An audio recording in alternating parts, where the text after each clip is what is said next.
Assalamualaikum warahmatullahi wabarakatuh. Saya Iriza Maulana dengan NIM 2003-2015-1. Di sini saya akan melakukan tugas presentasi. Tugas presentasi ini yang berjudul Perencanaan Pemasaran Barang dan Jasa.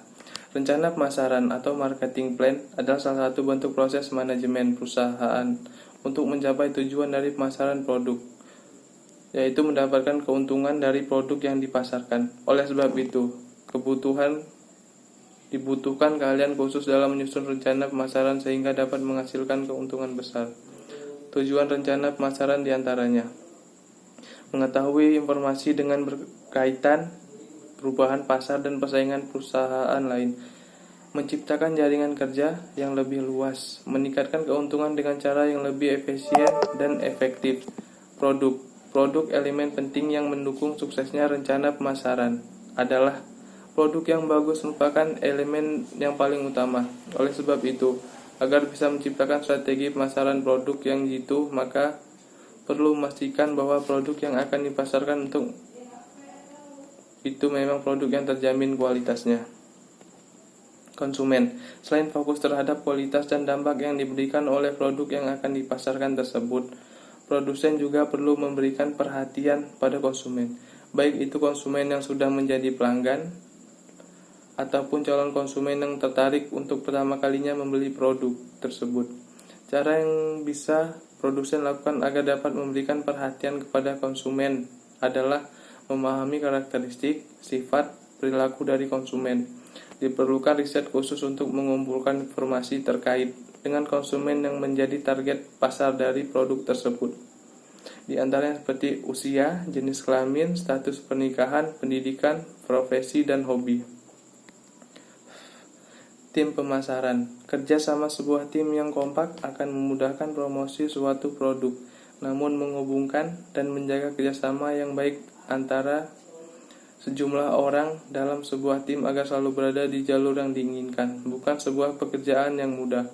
Sebuah tim pemasaran produk sudah seharusnya menjadi jembatan antara penjualan, pemasaran, metode, dan juga pengembangannya. Sebaiknya perlu juga dibentuk roadmap agar semua pihak yang terlibat dalam rencana pemasaran tersebut bisa selalu bekerja dengan lebih sinergis. Setidaknya, jika tersedia roadmap yang berisi ringkasan dari rencana pemasaran, maka semua pihak yang terlibat bisa memahami apa saja yang sedang dikerjakan. Promosi.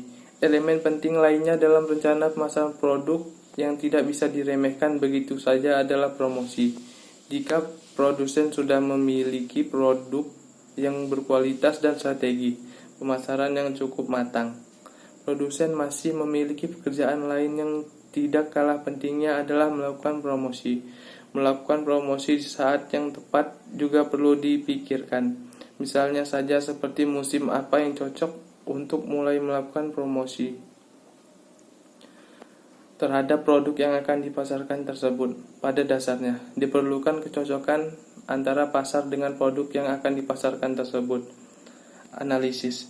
Tentunya sebagai orang yang akan memasarkan sebuah produk, produsen tidak bisa begitu saja langsung mengharapkan pemasaran produk yang dengan hasil sempurna, apalagi ketika melakukan percobaan pemasaran produk yang pertama.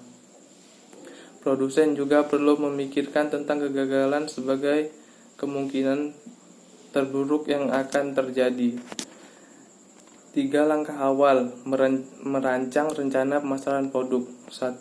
Segmentasi pasar. 2. Targeting. 3. Positioning. Ketiga langkah awal tersebut bisa menentukan kemana arah dari rencana pemasaran produk akan dilakukan. Bukan hanya itu saja, ketiga langkah yang dijelaskan tersebut juga dapat diterapkan pada strategi pemasaran jasa. Tidak hanya terbatas untuk pemasaran produk saja. Membuat laporan. Laporan yang dimaksud adalah sebuah laporan yang menyajikan informasi penting mengenai produk yang akan dipasarkan melalui rencana pemasaran tersebut. Menentukan pangsa pasar setelah melakukan riset yang bertujuan untuk mengetahui segmentasi pasar. Maka selanjutnya perlu ditentukan pula pangsa pasar dari produk yang akan dipasarkan tersebut. Menentukan target pemasaran menggunakan konsep SMART.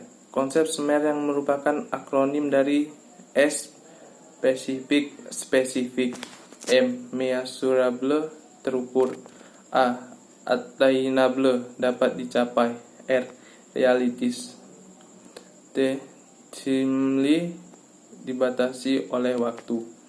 Menentukan strategi pemasaran akan lebih berfokus pada cara menjangkau konsumen. Misalnya saja dengan cara mengundang konsumen untuk datang ke bazar, memasang iklan di media elektronik seperti radio, atau mengingat bahwa saat ini menggunakan internet semakin banyak jumlahnya.